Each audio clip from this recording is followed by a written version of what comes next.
What it is, what it do, cyber world. It is your girl, the one and only Ash Brown, and this is the ashsaidit Show. Over 2,000 episodes since 2014. None of this is possible without you guys. Thank you so much for your love and your support and your devotion, the downloads, the shares, the cares. It makes a huge, huge difference. Today, I've got two amazing guests. One of them is a two-time Emmy Award-winning television host, executive producer, veteran journalist, and best-selling author. The second is a James Beard Emmy Award-winning culinary producer, chef, and the creator of The Taste Curators. I've got the wonderful Tamron Hall and Lish Steiling with me today. Hello. Hello. Hi, how are you? I am great. How are y'all doing today? We're both very lucky. We have a cookbook. We're dear friends. Yes. We're eating and drinking and having fun. What could go wrong, right, Liz? What can go wrong? I love it. I love it. Now, you two have some of the busiest schedules, like in the biz. Both of you have jam-packed schedules that I'm sure is conflicting at times. How did you guys come together to create this book? Well, honestly, it was I love this because it was truly an organic experience and not just because we're talking food here. I was at the Today Show, hosting the third hour of the Today Show, and Lish was a part of the phenomenal culinary team. And my dressing room happened to be next door to the kitchen.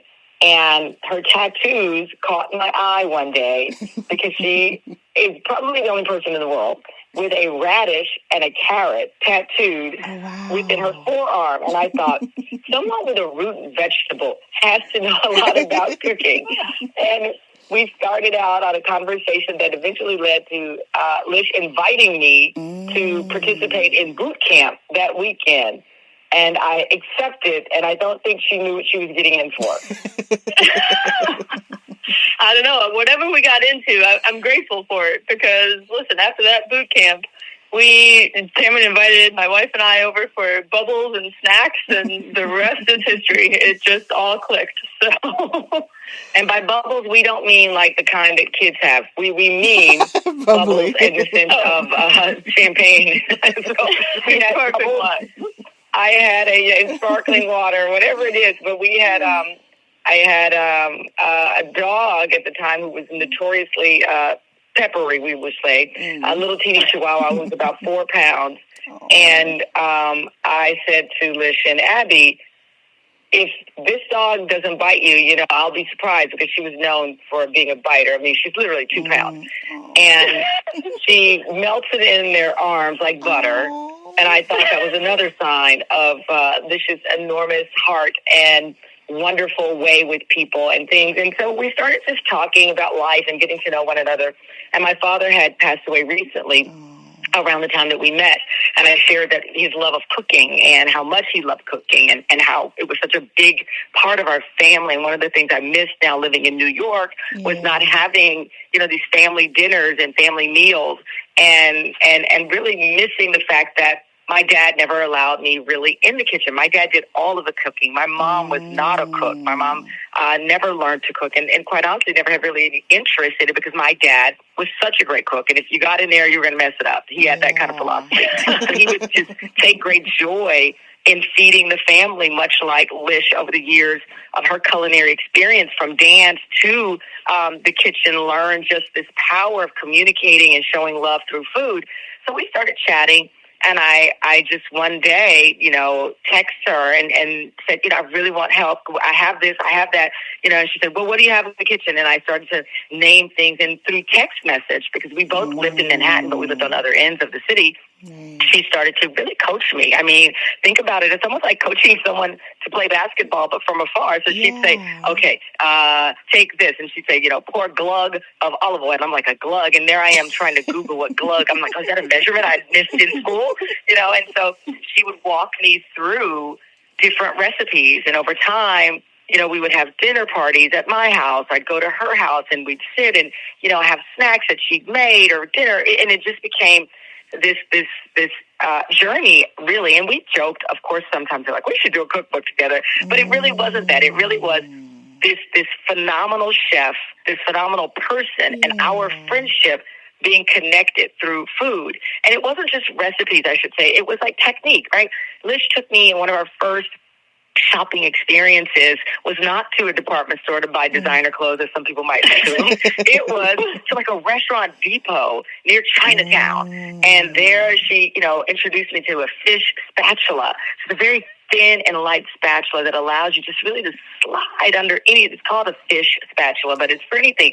And you slide it under and able to flip things to just a really delicate perfection. So she really took me through what you need, and that's also in our book. It's just really building the foundation to be a confident cook all the way up to the recipes and beyond you creating your own meals. I love that. Now, Lish, where did the structure for this cookbook come from? How did you guys figure out what you wanted to include and how you wanted to put it together?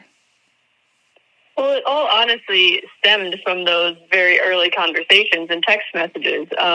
We wanted the book to kind of follow that format because that's where Tamron really gained her confidence and found her empowerment in the kitchen was by being able to ask questions that many home cooks, when you're just following a recipe, you're just following a recipe. You don't have somebody there to actually be able to ask, like, well, what if I don't have this? Right. Or what does roughly chopped mean? Or, those little questions that just gave her that little boost to be like, oh, okay, I get it. So we wanted to write the book in that format where people could find themselves in the book asking questions and actually learning through the process, because that's really what empowers people in the kitchen. That's what grows your confidence, is feeling like you've actually learned something, instead of just trying to think that you're following a recipe verbatim, and when it doesn't turn out, you blame yourself, and it could just be a poorly written recipe, So we want to make sure that people feel like they are in control and they can grow throughout cooking through this book. Yes. And one of the recipes that really stuck out to me the most, and I'm not even a chicken eater anymore, but the crispy fried chicken, y'all, that got me hungry. Like I was like, oh, and it's so simple. Like I am a person that I'm like the everyday Joe Schmo. I am not a big like culinary person, but this is a recipe that I could follow. And I thought that it was super amazing the way that it was just well crafted together, simple ingredients, and it wasn't complicated. So kudos on that. Thank you. The secret with that guy is the rice flour. I think that I was going to say that's the great thing about Lish and her years of just being also a person who wants to reach people like you are. I mean, we're kind of in the middle, honestly. As you said, you're kind of the beginner cook or somebody who cooks and enjoys it, but you don't consider yourself quote somebody who's just getting down in the kitchen. I'm in the middle. I'm kind of still a novice in many ways, but I also feel very confident in my stance in the kitchen. Even things I don't know, I'm more confident in exploring. With Lish being this culinary star, this rice flour that she uses with this fried chicken. I'd never heard of it. I grew up in the South. It was like flour, batter, and now it's like, wait a minute, this is rice flour. What is this? And so in the book, through the recipes, through our stories, you're introduced to so many, I think, very different things, but still approachable and fun. When we say recipes for a joyous, no-pressure, fun kitchen, we really mean that because we want you to have this, exploration of food, but we also don't want you to say, okay, Tamron Hall and Lish, this recipe is too daggone hard. I'm going to get my takeout. Because we want you to feel challenged, but not feel intimidated. We want you to rise to the occasion, but not feel the pressure of, oh, God, I got 16,000 ingredients in front of me. I went and bought all this stuff. Now what? Because I've been there before. I've watched, a cooking show or picked up a book and and get all the ingredients, and suddenly I'm like, this recipe sounds harder than it. Lish and I, through conversation in the book after each recipe, we have dialogue, because when she created the recipe, I came home, made the recipe, and as a beginner cook, had questions like, well, what do I substitute with that? Well, what does that mean? We have a spatchcock chicken recipe And trust me, 2 times I was like, wait a minute, Lish, I don't know if this is going to make the cut. She said, no. Let me take you through the technique. And so in our book, you see our dialogue and taking us through the technique so that you are set up for success in the kitchen. I love that we also tell you, here's some recommendations on how to stock your pantry. There are going to be things that you just love uniquely. Right. Maybe it's your culture. Maybe it's regionally where you're from. But then we give you a baseline of like vinegars for acid to add to not just a salad. A lot of people think, vinegar and olive oil for salad. No. We talk about how you incorporated it all in many different ways. Right. Wow. And I would imagine with Lish, your expertise and your background as a chef and producer and things, there probably was a whole plethora of recipes that you guys collaborated on and were like, okay, this is good. This is whatever the case is. How did you all put a cap on recipes? Like, what did you say? Okay, this is the amount of recipes that we're going to include, no more. Obviously some might have gone on the cutting room floor, but how did you guys really just decipher what you were going to include in this particular cookbook? We really wanted it to showcase both of our styles of food and what we enjoy eating. We've gone out to eat at restaurants together more times than we could count on, and our hands and feet. We've eaten at each other's homes together more times than we can count on our hands and feet. So we know the style of food. Yeah.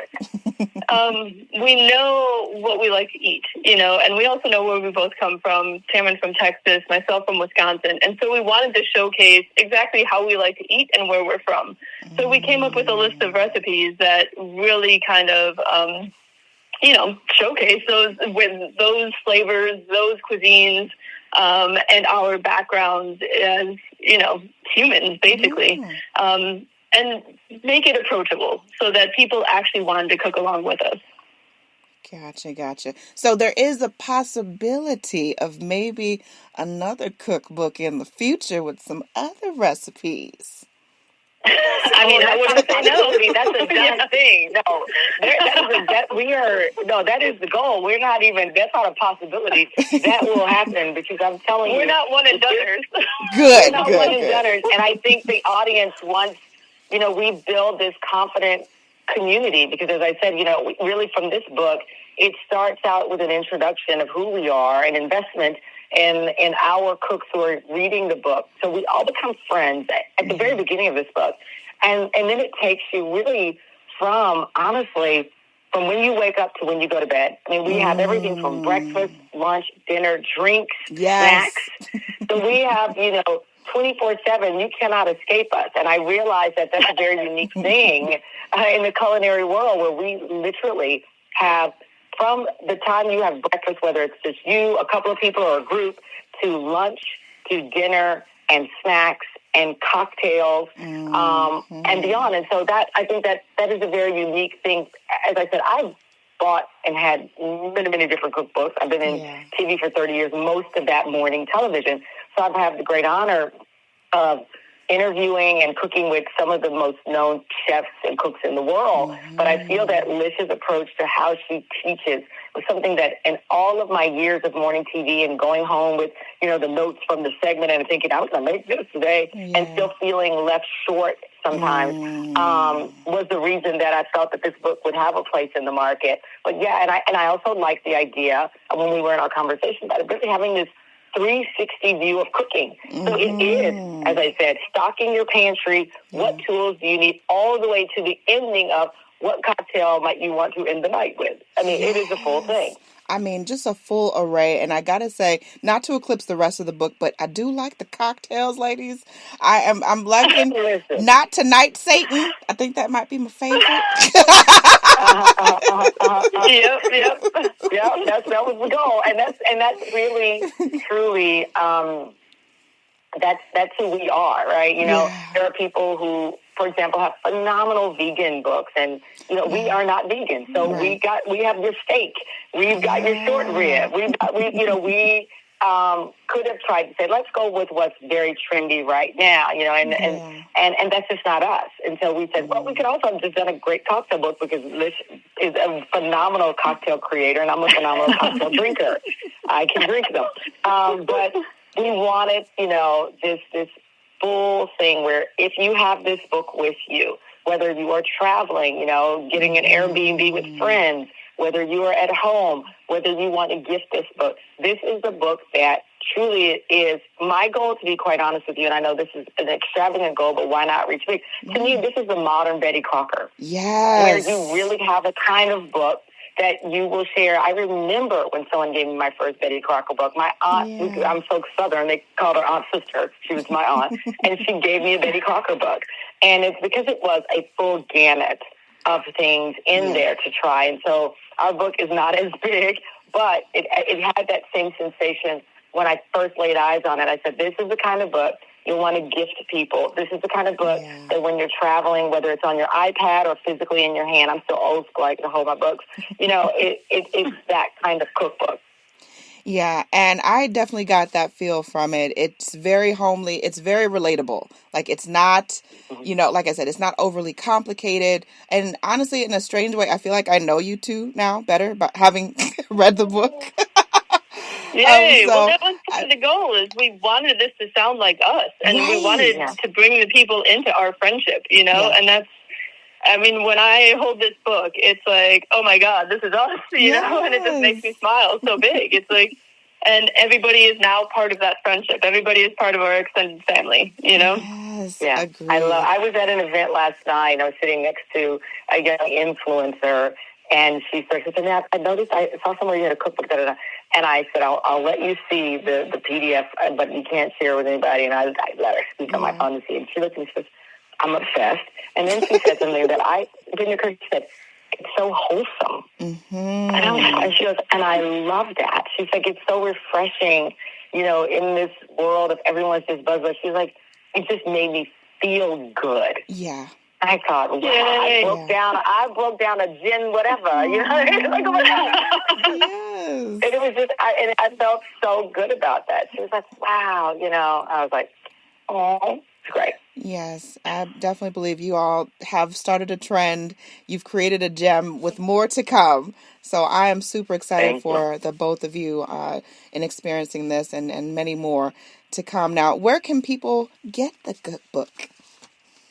They can buy wherever books are sold. We obviously encourage you to support local bookstores, but you know what? We're two kids from a rural area, and so unfortunately these days there aren't a lot of, small towns with bookstores, but get online. Wherever you buy the books you love, you will find us. Absolutely. Tamron Hall, Lish Steiling, thank you so much for coming through today. I certainly appreciate you both so much. Thank you. Thanks so much for having us. Absolutely. And I appreciate each and every one of you guys. Thank you so much for your love and support. Keeping in mind, anyone to tell you that you can't do what you want to do, you look them square in the face, you tell them, don't believe me. Just watch. Watch what I do. Watch me make it happen. Watch me make history. That's what we're doing this for, the history books. Social media is nice, but real life is so much better. Until next time, you guys.